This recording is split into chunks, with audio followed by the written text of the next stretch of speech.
Hello guys, வாங்க இன்னைக்கு மல்லி சீரியல்ல என்னெல்லாம் நடக்க போகுதுன்னு பார்க்கலாம். ரேணுகா தனியா ரூம்ல நின்று புலம்பிக்கிட்டு இருக்காங்க. இந்த எல்லாத்தையும் மல்லிக்கு எடுத்து விட்டுட்டா, இந்த மல்லியால வந்துச்சு அப்படின்னு சொல்லிட்டு தனியா மல்லியை பத்தி பேசி திட்டிக்கிட்டு இருக்காங்க. நீனும் வாழாம என்னையும் வாழ விடாம இப்படி சோதிச்சுக்கிட்டு இருக்கியடி அப்படின்னு சொல்லிட்டு மல்லியை திட்டிட்டு இருக்காங்க.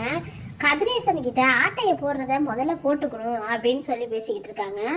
அதுக்கப்புறமா டாக்டர் எழுதி கொடுத்த சீட்டை எடுத்து பார்க்குறாங்க. அந்த சீட்டில் நாளைக்கும் ஹாஸ்பிட்டலுக்கு செக்கப்புக்கு வந்துரு அப்படின்னு சொல்லிட்டு எழுதி கொடுத்துருக்காரு அந்த டாக்டரு. அதை படிச்சுக்கிட்டு இருக்கும் போதே மனோகர் சார் உள்ளே வந்துடுறாரு. உடனே அந்த சீட்டை மறைச்சு வைக்கிறாங்க ரேணுகா. அதுக்கு மனோகர் சார் கேட்குறாரு, என்னம்மா என்னத்தை மறைச்சு வைக்கிற அப்படின்னு சொல்லி கேட்குறாரு. ஒன்றும் இல்லையே அப்படின்னு சொல்கிறாங்க. இல்லை, நீ என்னமோ மறைச்சு வச்ச அப்படின்னு சொல்கிறாங்க. அதெல்லாம் ஒன்றும் இல்லை அப்படின்னு சொல்லிட்டு சத்தம் போடுறாங்க.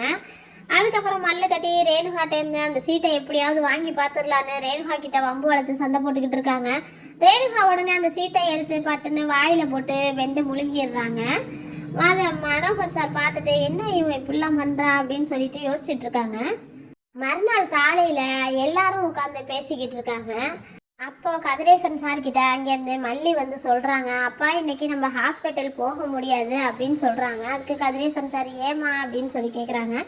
இல்லைப்பா, நம்ம எடுத்த ஸ்கேன் ரிப்போர்ட்டு தெளிவாகவே வரலையா, அது வேறு ரிப்போர்ட்டு தான் வேணுமா அப்படின்னு சொல்லி கேட்குறாங்க. அதுக்கு கதிரேசன் சார் சொல்கிறாரு, அப்போனா நம்ம வந்து மறுபடியும் ஸ்கேன் எடுக்க ஃபஸ்ட்டு போயிடுவோமா, போய் ஸ்கேன்லாம் எடுத்துக்கிட்டு அதுக்கப்புறம் ஹாஸ்பிட்டல் போய்க்கலாம் அப்படின்னு சொல்கிறாங்க.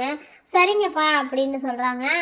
அப்போ ரேணுகா மனசுக்குள்ளே திட்டுறாங்க, இந்த மல்லி ஏதாவது ஒரு வில்லங்கத்தை இழுத்து விட்டுக்கிட்டே இருக்காளே, என்ன தான் பண்ணுறது இவளை அப்படின்னு சொல்லிட்டு யோசிச்சுக்கிட்டு இருக்காங்க.